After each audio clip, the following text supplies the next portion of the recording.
안녕하세요. 앞으로 여러분들과 함께 디자인 일반 수업을 진행하게 될 교사 나오키입니다. 박수. 모두들 개학을 손꼽아 기다렸을 텐데 긴 겨울 방학을 끝내고 드디어 개학을 하게 되었습니다. 비록 온라인 상이긴 하지만 이렇게 저의 목소리라도 여러분을 만나게 되어 기쁘네요.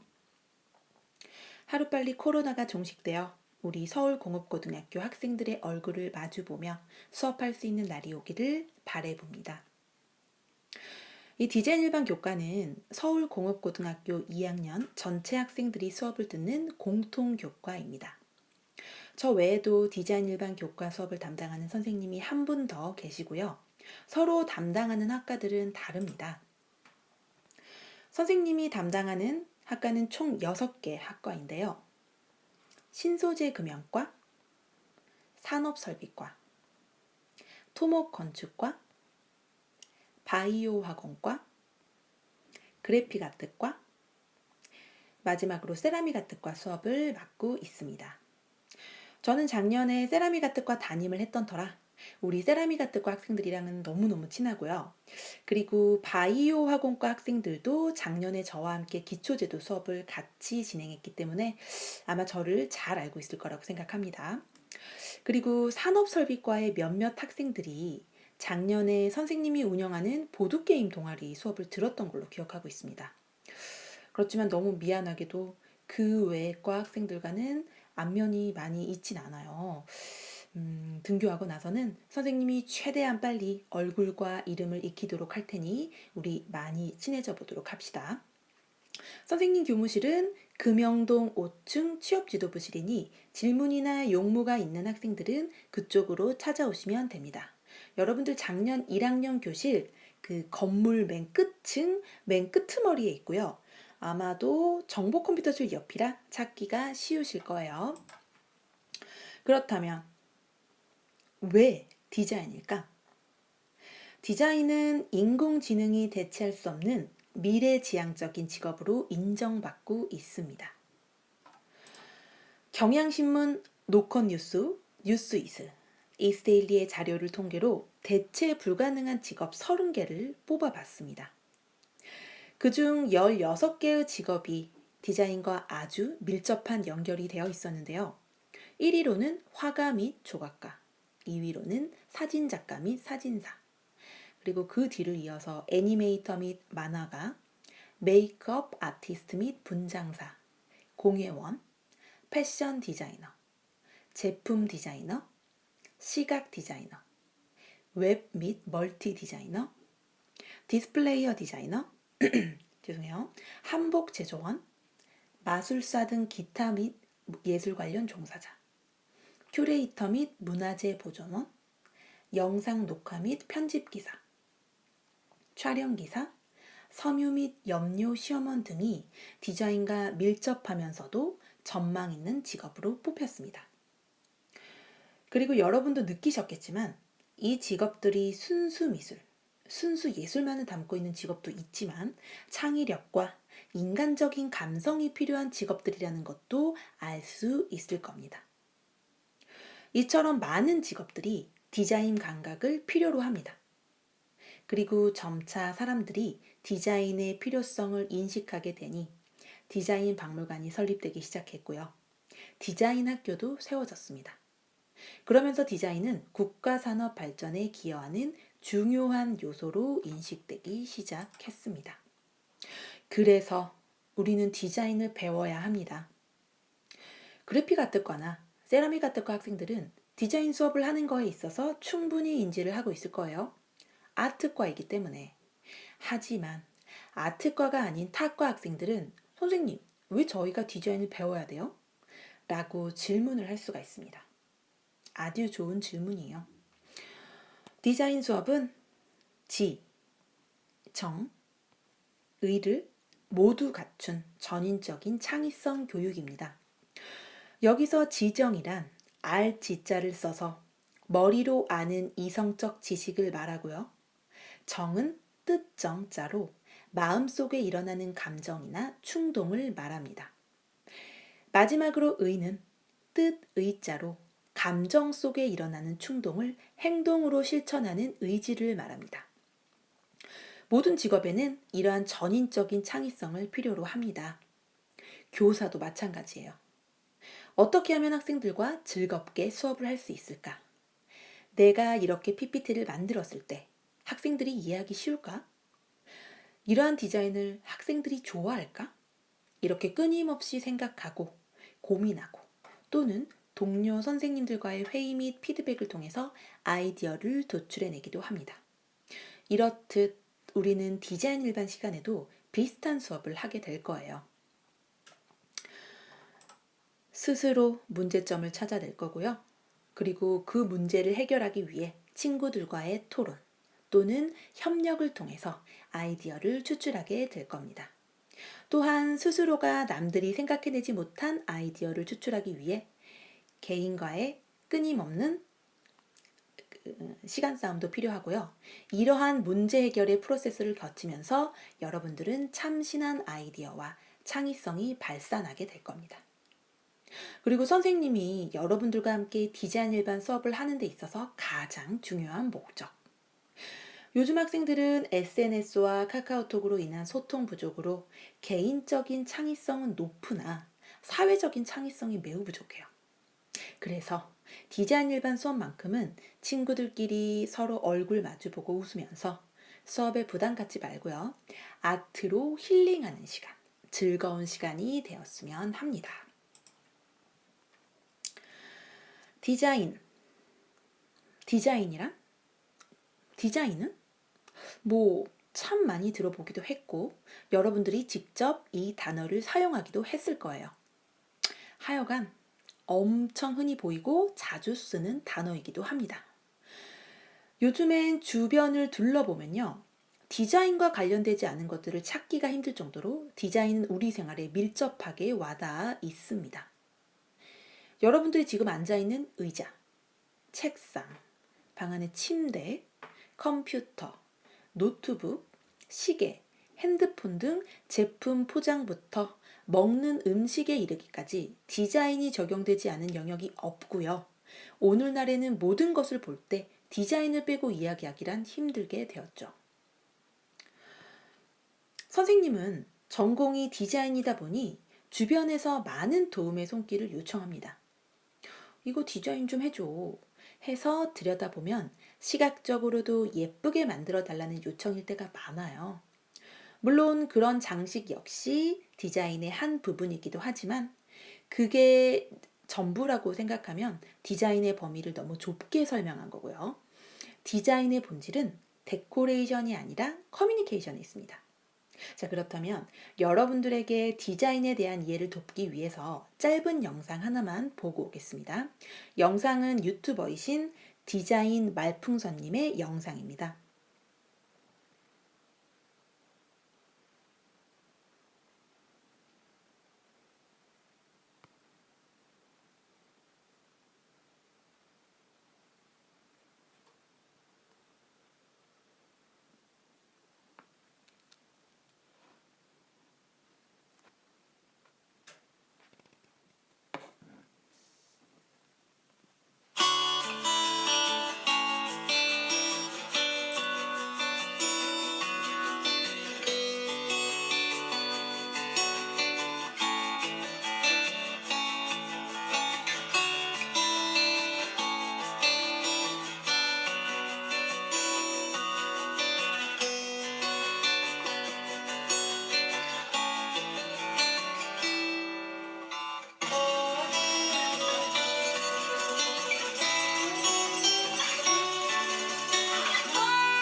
자, 어떠세요?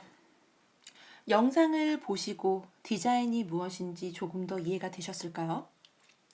영상에선 디자인의 어원부터 잘 설명해 주었습니다. 라틴어인 지시하다, 표시하다라는 뜻인 데지그나레에서 유래가 되어서 뒤에 ARE가 빠지면서 디자인이라고 불리게 되었고요.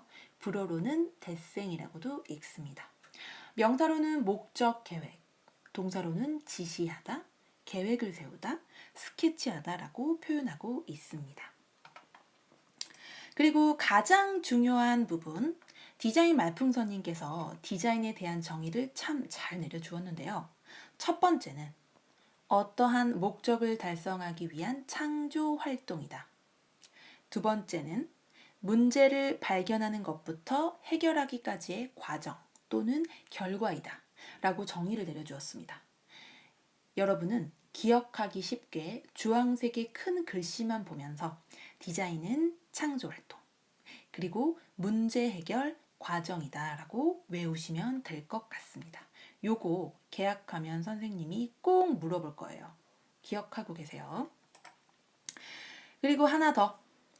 영상에서는 디자인과 예술을 한 묶음으로 보고 예술과 과학의 차이점을 비교를 해주었어요. 저는 좀 더 세세하게 분류를 해보고자 디자인과 예술의 차이점에 대해 설명해 줄까 합니다. 선생님은 대학생 시절 예술대학, 즉 예술학부 디자인과 학생으로 시각 디자인 전공자였습니다. 예술학부는 미술학과와 디자인학과로 나뉘었는데요.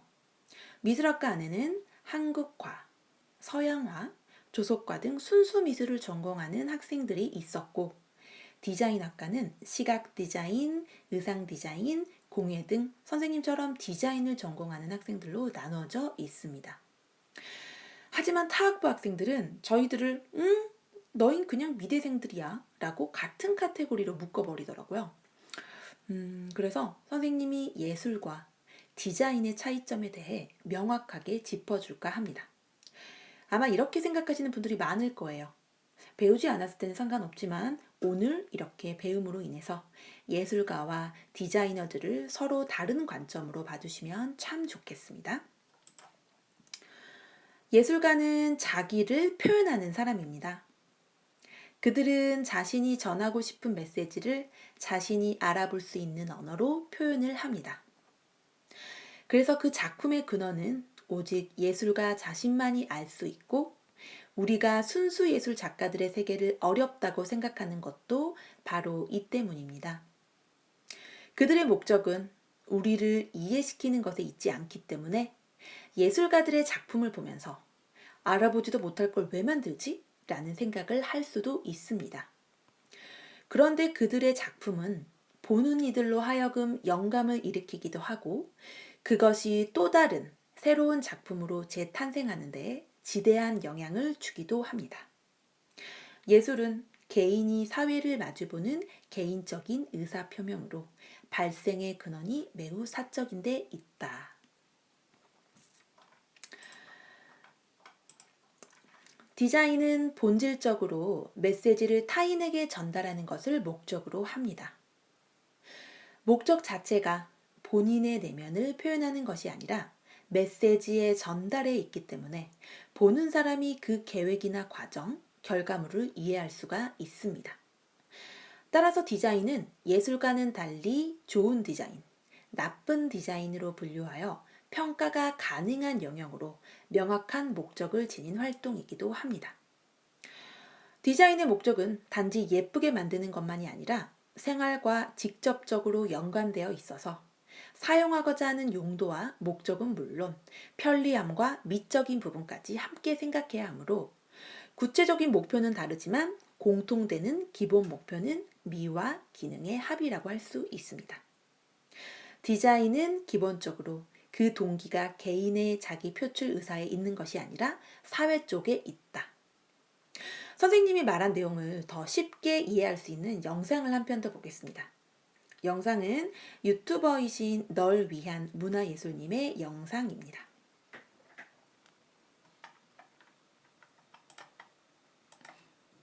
앉을 수 없는 의자, 앉을 수 있는 예술작품. 디자인과 예술은 어떻게 다를까요? 흔히 사람들은 예술과 디자인의 차이를 사고방식에서 찾습니다. 예술적 사고방식은 내 안의 주제를 밖으로 표현하는 것, 디자인적 사고방식을 내 밖의 문제를 제품을 통해 해결하는 것이라 말하죠. 하지만 두 사고방식이 융합되는 경우도 허다합니다. 또한 예술가 같은 디자이너 같은 예술가들도 많이 존재하죠. 때때론 실용성을 예술과 디자인의 차이로 얘기하기도 하는데요. 흔히 사람들은 예술작품이 그 자체가 목적인 것이라 말합니다. 반대로 디자인 제품은 수단적이라고 말하죠. 하지만 최근 들어 실용성에 주목한 작품들이 등장하기도 하고 반대로 실용적이지 않은 모습의 디자인이 등장하기도 하죠. 다시 말해 근래 들어 이 경계가 흐려지고 있는데요. 사실 과거에는 예술과 디자인의 차이점이 비교적 뚜렷했습니다. 공예품을 비롯해 실생활에 쓰이는 제품을 만드는 장인들과 감상을 위한 작품을 만드는 예술가들은 선명하게 구분됐죠. 하지만 현대 들어 디자인의 새로운 바람이 불기 시작합니다. 1919년 독일 바우하우스. 이곳에선 여러 예술가들이 학생들에게 미술을 가르쳤는데요. 바우하우스에서 가르치던 예술가 중엔 칸딘스키와 몬드리안 같은 작가들이 있었죠. 바우하우스의 최종 목표는 각기 분산된 모든 미술 분야를 통합하는 것. 그러면서 공예와 미술의 결합을 추구했습니다. 당시 바우하우스의 예술가들은 조형의 아름다움을 지배하는 단일한 원리가 있다 믿었죠. 그 결과 직선이나 원 같은 단순한 도형을 토대로 추상화를 그려냈는데요. 이런 정신은 바우하우스를 통해 디자인에 적용됐죠. 구체적인 비유나 상징을 억제하고 단순하면서 실용적인 제품들.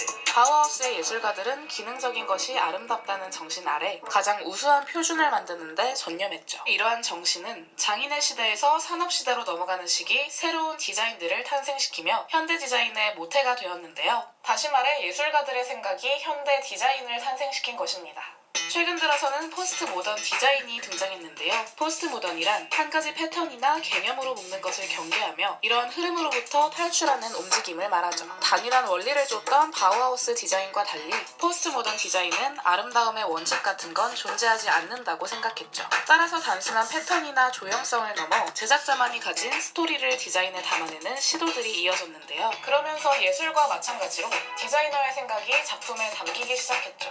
더불어 현대 들어 일상과 예술의 경계가 허물어지고 있는데요. 예술을 다양한 영역에 접목하는 시도가 늘어났고 덕분에 디자인과 예술의 경계는 더욱더 흐려지고 있죠. 또한 최근에는 디자인을 담는 미술관 전시가 나타나면서 작품이 된 디자인을 심심치 않게 볼 수 있죠. 현대에도 많은 예술가와 디자이너에 의해 예술과 디자인의 경계는 계속해서 재정이 되고 있습니다. 또한 그러한 과정에서 새로운 디자인 그리고 새로운 작품들이 탄생하고 있죠. 점점 더 모호해지는 예술과 디자인의 관계. 앞으로 또 어떤 제품과 작품이 우리 앞에 펼쳐질까요?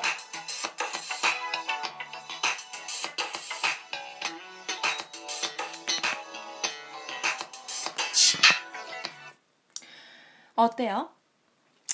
이제 디자인과 예술에 대해 이해가 좀 되셨을까요?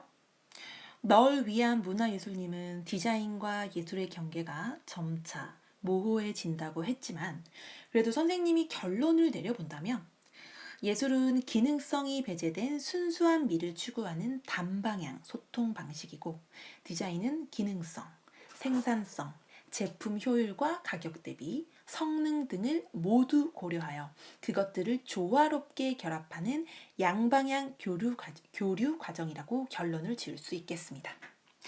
자, 이렇게 오늘은 디자인에 대해 배워보았습니다.